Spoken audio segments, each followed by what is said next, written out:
اللہ تبارک و تعالیٰ نے بہت ساری نعمتیں وہ دی ہیں کہ جو ہماری 24 گھنٹے ہماری نگاہوں کے سامنے گھوم رہی ہیں، مگر ان پر ہماری چونکہ نظر نہیں ہے یا پھر ہم ان کو نوٹ نہیں کر رہے، تو اس وجہ سے ہمیں ان نعمتوں کا شکر بھی ادا ہم سے کیا جا رہا نہیں ہے، اور نہ ہی ہم ان نعمتوں پہ غور کرتے ہیں۔ تو اللہ تبارک و تعالیٰ کے احسانات تو بے شمار اور بے تحاشا ہیں۔ ان میں سے ایک چھوٹی سی مثال میں آپ لوگوں کے سامنے رکھنا چاہتا ہوں۔ جس طرح دیکھیں، آپ نے دیکھا باپ ہے، ایک بچے کی پیدائش جو کہ دنیا بھر میں ہر وقت لمحہ بلمحہ پیدائشیں ہو رہی ہیں، مگر ہماری نظروں کے اندر وہ چیزیں نہیں آ رہی۔ کیوں؟ ہم غور نہیں کرتے۔ اگر ہم چاہیں تو اسی پہ بہت اللہ کا شکر ادا کر سکتے ہیں۔ کیسے؟ آپ دیکھیں،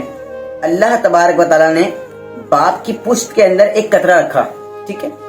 باپ کی پشت سے ایک قطرہ نکال کر ماں کے رحم میں پہنچایا ہے۔ پھر وہ قطرے پہلے جمع ہوا خون بنا، باپ کی پشت سے ایک قطرہ ماں کے رحم میں، اور پھر وہ کیا بنتا ہے جناب؟ جمع ہوا خون کا ایک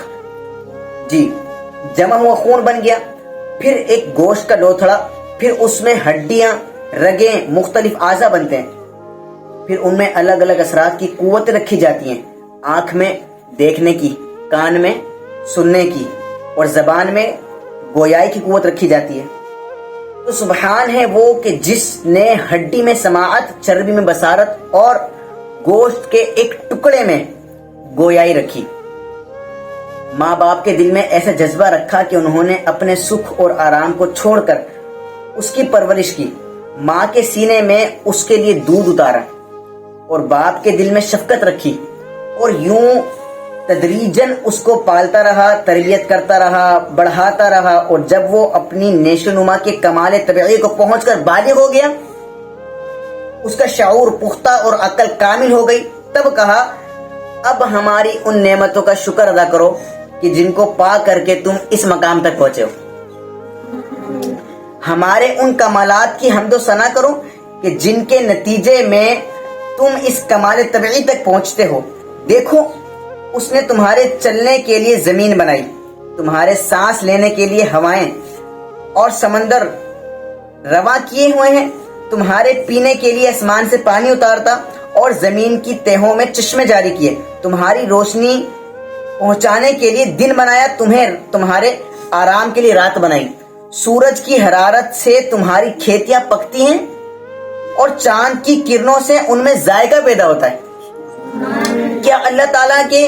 ان تمام احسانوں اور نعمتوں کو دیکھنے اور غور کرنے کے بعد تمہارے دلوں میں اس کی حمد و ثنا کرنے اور اس کا شکر بجا لانے کا کوئی جذبہ پیدا نہیں ہوتا؟ اللہ تبارک و تعالیٰ کے اتنے احسانات بتدریج جو کہ آپ کی زندگی میں نمایاں ہو رہے ہیں، ان سارے احسانات اور کمالات کو دیکھنے کے باوجود بھی آپ کے اندر یہ جذبہ نہیں ابلتا کہ میں اپنے مالک کا شکر ادا کروں اور اپنے مالک کی حمد و ثنا کروں۔ کسی چیز کا شکر ادا کرنے کے لیے اس چیز کو بار بار یاد رکھنا، یہ بھی ایک طریقہ ہے۔ اللہ تبارک و تعالیٰ نے جب ہمیں ان نعمتوں سے نوازا ہے تو ہمیں چاہیے کہ ہم بار بار مالک کو یاد کریں، اس کا ذکر کریں، اپنے روز مرہ کے معاملات میں اس کی باتیں لے کر کے آئیں، بالخصوص جو کہ ہمارے روز مرہ کے کام ہیں۔ اللہ تبارک و تعالیٰ نے ہمیں قرآن عظیم جیسی نعمت سے نوازا، اور ہم اپنے قرآن کو چھوڑ کر کے بظاہر چمکنے والی دنیا کے پیچھے بھاگ رہے ہیں، جبکہ اگر ہم اس کلام پاک کو کھول کر کے پڑھیں تو ہمیں سمجھ میں آئے یہ جو چمکنے والی دنیا ہے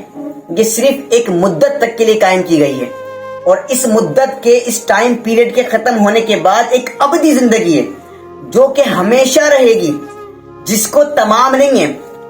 جو ہمیشہ دوام ہے، جس کو ختم یا اختتام اس کے لیے رکھا گیا نہیں ہے۔ اس دنیا میں اگر کسی کی عمر 100 سال، 200 سال، 500 سال بھی رکھی گئی پھر بھی اس کو تمام ہے، پھر بھی اس کا اختتام ہے، مگر جس کو اللہ تبارک و تعالیٰ نے آخرت کی ان نعمتوں سے نوازنا ہے، آخرت میں وہ معاملات عطا کرنے ہیں، وہ نعمتیں، وہ بے شمار اللہ کی طرف سے بنائے گئے انعامات اور اکرامات اللہ تبارک و تعالی جس کو عطا فرمائے گا، اس کے لیے پھر کبھی بھی کمی اور گنجائش وہاں پر نہیں ہے، وہاں پر ہمیشہ دوامیت ہے، اللہ کے فضل سے وہاں پر ہمیشہ قائم رہنے والی خوشیاں ہیں،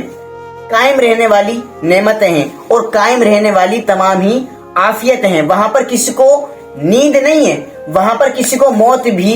نہیں ہے. وہاں پر اللہ تبارک و تعالی کی طرف سے دی گئی تمام نعمتیں انسان کو ہمیشہ میسر رہیں گی اور یہ بھی مالک کے کرم اور فیض سے ہوگا انشاءاللہ. ہمیں اپنی زندگی کے اندر روزمرہ کے معاملات میں قرآن عظیم جیسی نعمت کو لے کر کے آنا چاہیے کہ جس کو پڑھنے کے بعد ہماری زندگی کے اندر سکون، اطمینان، قلبی طور پر ایک ہمیں سکون کا ایک جذبہ ملے، ہمارے ذہنوں کو رونقیں ملے، ہماری آنکھوں کو بصارتیں ملیں، بالخصوص ہمارے دلوں کو ٹھنڈک مل جائے. ہم نے اپنے روزمرہ کے معاملات میں قرآن کی تلاوت کو اور اس کی ترجمہ مع تفسیر کو لے کر کے آنا ہے تاکہ اس کی تفسیر پڑھ کے ہمیں معلوم ہو کہ ہمارے مالک نے ہمارے لیے جو قرآن عظیم اتارا تو اس قرآن عظیم میں ہمارے لیے کیا کیا ارشادات فرمائے، کیا کیا احکام نازل فرمائے اور کن کن باتوں کا کرنے کا اور کن کاموں سے بچنے کا ہمیں حکم ارشاد فرمایا. وآخر دعوانا ان الحمد للہ رب العالمین.